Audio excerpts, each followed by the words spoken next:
America అధ్యక్షుడు Donald Trump తాను అనుకున్న పనే చేశారు. భారత్పై సుంకాల మోత మోగించారు. ఏకంగా 25% సుంకాల్ని విధించారు అమెరికా ప్రెసిడెంట్ ట్రంప్. అంతేకాదు పెంచిన ధరలు ఆగస్టు 1 నుంచి అంటే ఎల్లుండి నుంచి రేపటి నుంచి అమల్లోకి రానున్నాయి. అయితే ఇప్పుడు అమెరికా విధించిన సుంకాలపై భారత్ ఏ విధంగా స్పందిస్తుందనే అంశంపై అందరిలో ఆసక్తి కలుగుతోంది.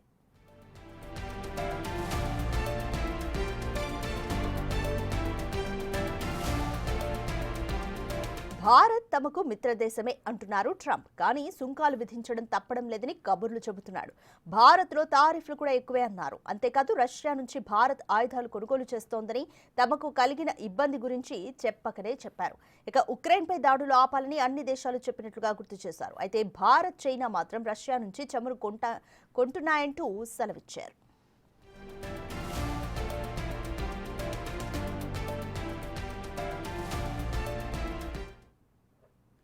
భారత్పై 25% తారీఫ్లు విధిస్తామన్న ట్రంప్ ప్రకటనపై కేంద్రం స్పందించింది.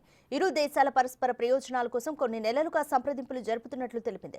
తారీఫ్ల ప్రభావం ద్వైపాక్షిక వాణిజ్యంపై ఎలా ఉండబోతుందనే దానిపై అధ్యయనం చేస్తున్నట్లు పేర్కొంది. దేశ ప్రయోజనాలను పరిరక్షించేందుకు అవసరమైన అన్ని చర్యలు తీసుకుంటామంటూ తెలిపింది. రైతులు, ఎంఎస్ఎంఈల సంక్షేమాన్ని రక్షించడానికి, ప్రోత్సహించడానికి ప్రాధాన్యత ఇస్తానంటుంది. ఈ నిర్ణయం భారత్ ఎగుమతులపై ప్రభావం చూపే ఛాన్స్ ఉందని, అయినప్పటికీ దీన్ని ఎదుర్కోవడానికి తగిన వ్యూహాలను రూపొందిస్తామని తెలిపింది.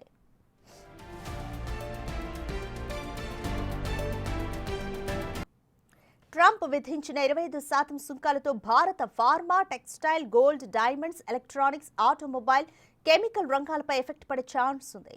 టారిఫ్స్ వల్ల అమెరికాలో ధరలు పెరిగి మన కంపెనీలకు తక్కువ ఆర్డర్లు వస్తాయి. ఫలితంగా మన దేశంలో కొందరు ఉద్యోగాలు కోల్పోతారు. ఎగుమతి ఆదాయం తగ్గి రూపాయి విలువ బలహీనపడుతోంది. భారత్ నుంచి అమెరికాకు ప్రతి ఏటా $87 బిలియన్ విలువైన వస్తువులు ఎగుమతి అవుతాయి.